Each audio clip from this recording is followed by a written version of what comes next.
Welcome to Islamic Life Coach School Podcast. Apply tools that you learn in this podcast and your life will be unrecognizably successful. Now your host, Dr. Kamal Akhtar. Hello everyone. Peace and blessings be upon all of you. Today's episode is about nervous system's fear of unfamiliar tools. And the focus is going to be on novelty, hope, disappointment, and the brain rejecting what could help it because it is afraid to go towards a reality that it hasn't lived before. I do have to admit that when I started my coaching services, I found a lot of women skeptical of the modalities of healing. And rigidly so, because they might have used different modalities in the past that did not help them. And when these previous modalities didn't work, it leads them to enter any world of healing with skepticism and concern. So, in the beginning, as a new coach, I would treat this as an obstacle. And I would treat it as a wall that we came across that we had to break through. But now I'm a little more wise. I treat it as a stage. Skepticism of healing is a stage in your healing. Skepticism is a healthy response because of the novelty that healing brings. So women come to me and they engage with my work, but they might not sign up for my coaching saying that it doesn't work, which is perfectly fine, except that they go around saying that nothing works. So then they start using skepticism as an excuse to not heal rather than a stage of healing that it is. As an example, if you don't agree with one thing or some things that I teach, then you use that to disagree with everything that I have to say, rejecting all of my ideas because there's disagreement with one of my ideas. This skepticism is born because anything unfamiliar creates an apprehension in your system just because of its novelty, even if that novelty comes with the promise of improvement. The original apprehension thoughts sound like, this is not for me, who made her the expert, I don't agree with anything she's saying, or other thoughts like, this can't be possible, it's not for me, wellness, improvement, stability, joy, all of this is for other people. This skepticism is created by your primal mind in its quest of conserving energy. Because coming out of the mental pathway that keeps creating pain in your life over and over again, even though it keeps you rehearsing your suffering, it is the less energy-consuming pathway, and your nupsy mind will keep you there for as long as it can. So the healing becomes tricky. The lowest part of your primal brain will use each and every excuse to justify keeping you in pain, to justify not spending any energy towards wellness, and keep you in skepticism and constantly looping your thoughts and keeping you in doubt. Doubting yourself, doubting coaching, doubting healthcare or other mental wellness modalities. It will keep you recycling the pain over and over again, and it will use your intellect, your knowledge, your experience, your degrees to justify recycling that pain and justify your position instead of actually letting you create change. So imagine you finally found a coaching framework that could genuinely change how you think. So you listen to one podcast episode, and instead of practicing the tool for a week, your mind immediately starts researching. You start researching Reddit threads, you watch YouTube videos, you compare it to CBT, DBT, ACT, IFS, NLP, psychodynamic therapy, attachment theory, and neuroscience. You spend 3 months trying to determine whether this is the right modality. And by the end of these 3 months, you've become incredibly educated about healing without becoming any healthier. And your primal brain absolutely loves this because researching feels productive while requiring almost no emotional change. You spend enormous mental energy avoiding the one thing that actually requires energy, practicing a different way of being. Your intellect becomes a defense mechanism in this case. Your knowledge became another way to stay exactly where you are. You are educated, you are smart, you are hardworking, you have the trainings, and you understand physiology, psychology, pathology, even pharmacology. You've educated yourself in evidence-based practice. So every time you hear a coaching concept, your mind immediately starts analyzing it. This sounds like confirmation bias. This overlaps with CBT.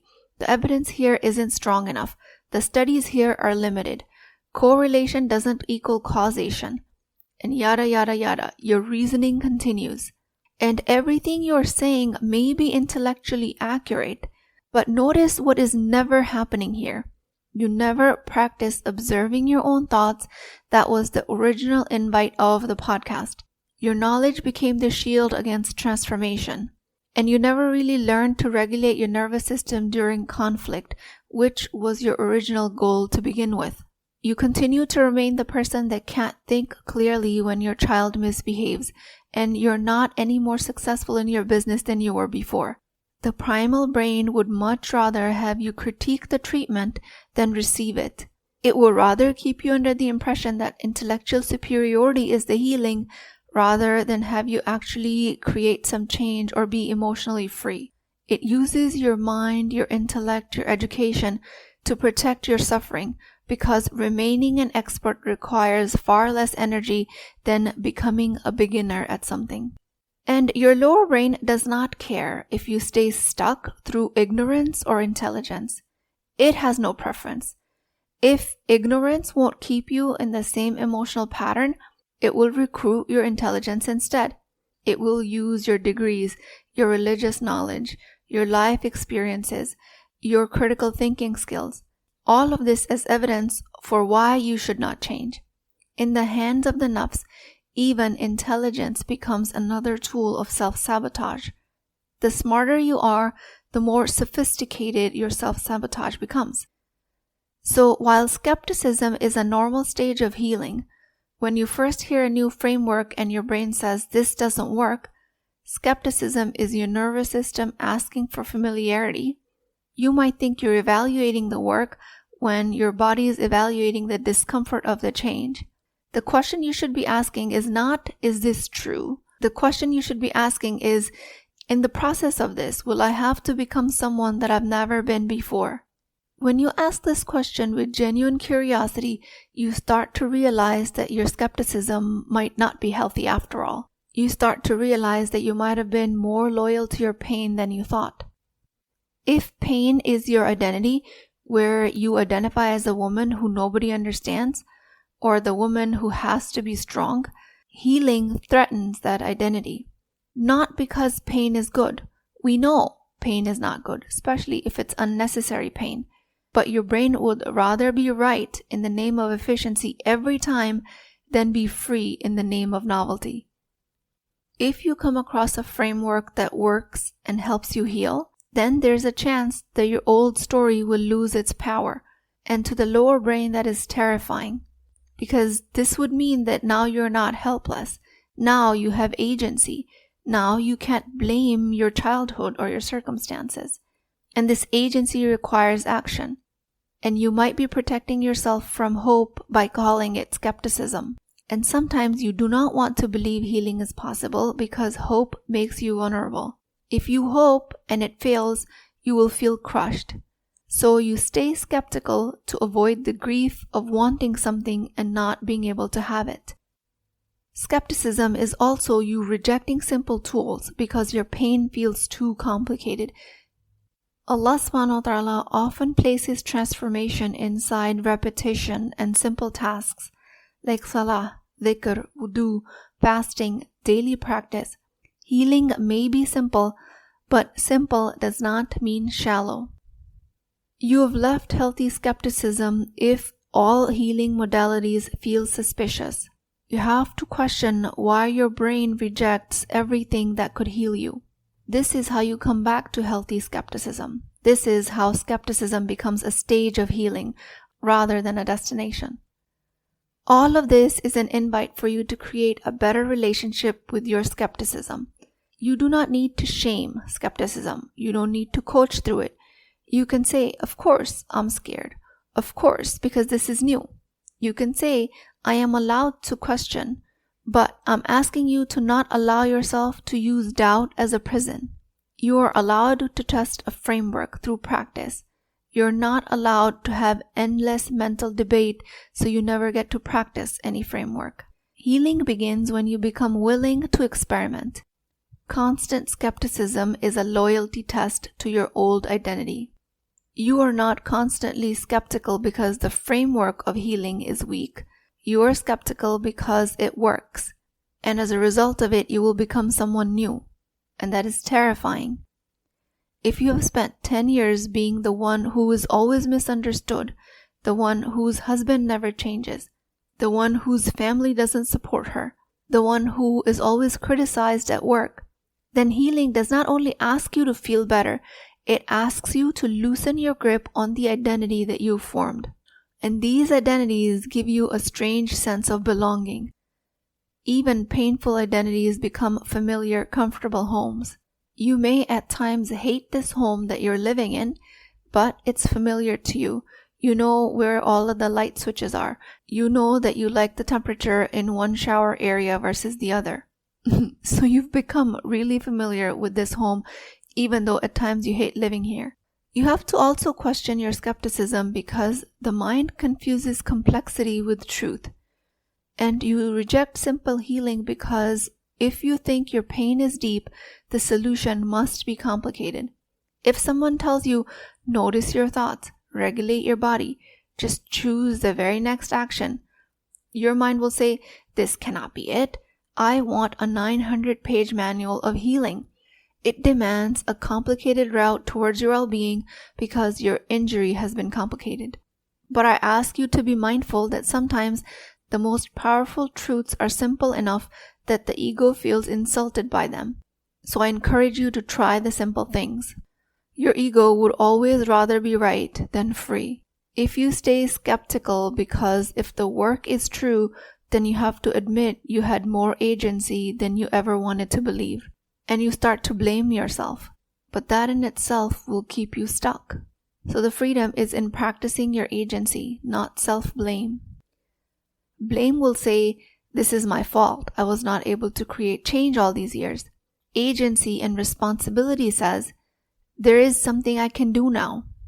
And the ego hates that because being right about how impossible everything feels is safer than being responsible for taking the next step. Another barrier is that if you accept that healing is possible, then you may have to grieve how long you've lived without it. Skepticism can be a way to avoid this grief, so you may not have to feel the sadness of all of the years you've spent over-functioning or begging and proving your worth, all of the years you've spent victim to your diagnosis or a victim to your child's diagnosis. If you heal all of that, then you will face the possibility of, why didn't you do this before? So skepticism becomes a wall against this grief. There is a simple fix for this. And that is, you can decide right now that regardless of what you decide to choose as a path to your healing, when you do feel better, you will not become judgmental of what you didn't do and how fast you didn't do it. You can decide right now that you will be self-forgiving and will be in complete acceptance of your decisions. You can decide that what you did or didn't do happened exactly in the right time.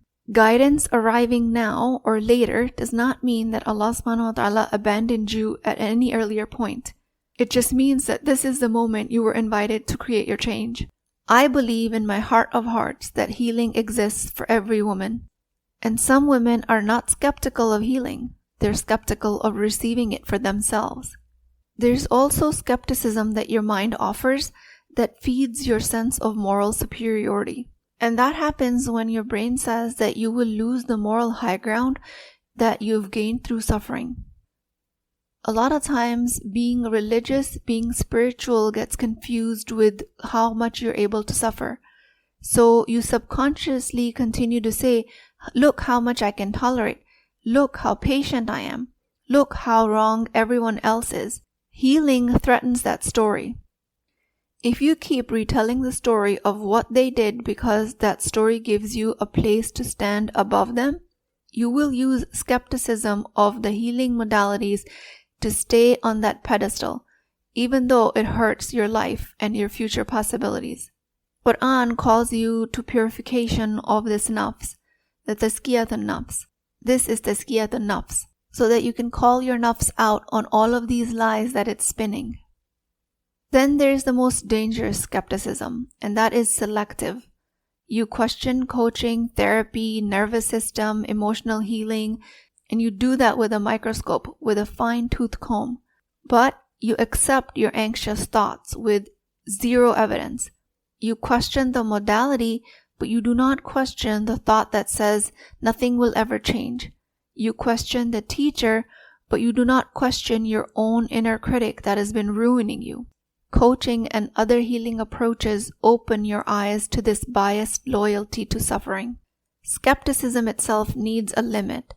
It is healthy when it investigates. It turns into self-sabotage when it moves in permanently, and it starts to live rent-free in your nervous system. At some point, you have to question the skepticism itself. There are thousands upon thousands of healing opportunities out there. The greatest tragedy is not the lack of these modalities. It is that you will never give yourself an opportunity to find out if you stay enslaved in constant skepticism. Years from now, you may still have the same marriage, the same anxiety, the same resentment, the same emotional reactions, and the same relationship with yourself, all because your skepticism kept you safe in your current identity. You became so committed to protecting yourself from disappointment that you also protected yourself from any transformation. So before you reject the next possibility, the next coach, the next framework, or even the next conversation, ask yourself with loving honesty, who inside of you desperately needs this not to work? Because the answer to that question will tell you far more about your future than any framework could. Knowing that your skepticism may not be standing between you and false hope, but rather standing between you and the life Allah subhanahu wa ta'ala has been inviting you into all along. And perhaps today is the day you become skeptical of your skepticism itself. With that, I pray to Allah subhanahu wa ta'ala, O Allah, grant me the courage to question the thoughts that keep me trapped and the wisdom to recognize the paths in front of me. O Allah, you have opened my healing for me. Protect me from mistaking fear for discernment or familiarity for truth. Purify my nafs and soften my hearts towards growth that brings me closer to you, Ya Rab. Ameen Ya Rabbal Alameen. Please keep me in your du'as. I will talk to you guys next time. I am truly honored that you are here in my circle. And if you or someone you know is raising a child on the autism spectrum, I want to personally invite you to join my program, the Ummi Collective. This is a weekly coaching program for Muslim mothers where I help you build the skills to raise independent and successful neurodivergent children, while also supporting you as a woman in the process. If you're struggling right now, but deep down you know that your child has incredible potential, and you want to support that potential the best way possible, this program is exactly for you. Use the link in the show notes to apply for the program at a discounted price. I would be honored to welcome you inside the Ummi Collective.